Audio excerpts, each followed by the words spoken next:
એટલે આ દશા માનાથી વર્તો કરીને ઘરેથી દશા બિહારવાની પ્રથા છે એ કોઈ પણ બેન દીકરીએ દશા માના વર્ત હવે કરવાના નહીં.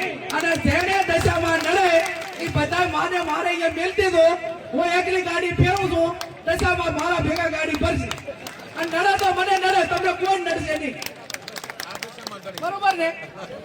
પછી આ ભુવાનું ને એનું રહ્યું ને એ કંટ્રોલ મારું છે, પણ મહેરબાની કરીને કોઈ ભુવામાં ફસાતા નહીં.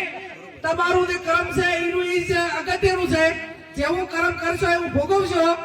અને એવા તમને ભ્રમમાં ઘાલશે કે તમને આર્થિક બરબાદ કરશે, સામાજિક બરબાદ કરશે, કુટુંબમાં બરબાદી લાવશે, અને એવી વ્યામ ઘાલશે તો આખો પરિવાર વેરવિખેર કરશે.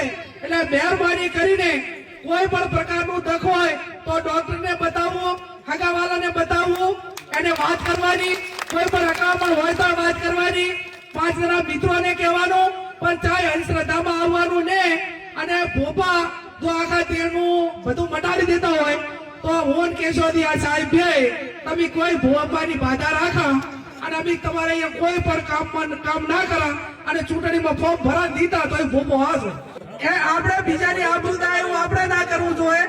પણ આપણી આબરૂ પર મોટા ભૂપે હાથ નાખ્યો હોય તો આપણે સમાજે એક થઈ તમે આ બાબતમાં હું એટલું કહું અત્યારે બધા છે કે એક સામાન્ય વાદીમાંથી કોઈ છોકરી લઈ જાય ને તો આખો સમાજ ભેગો થઈ જાય.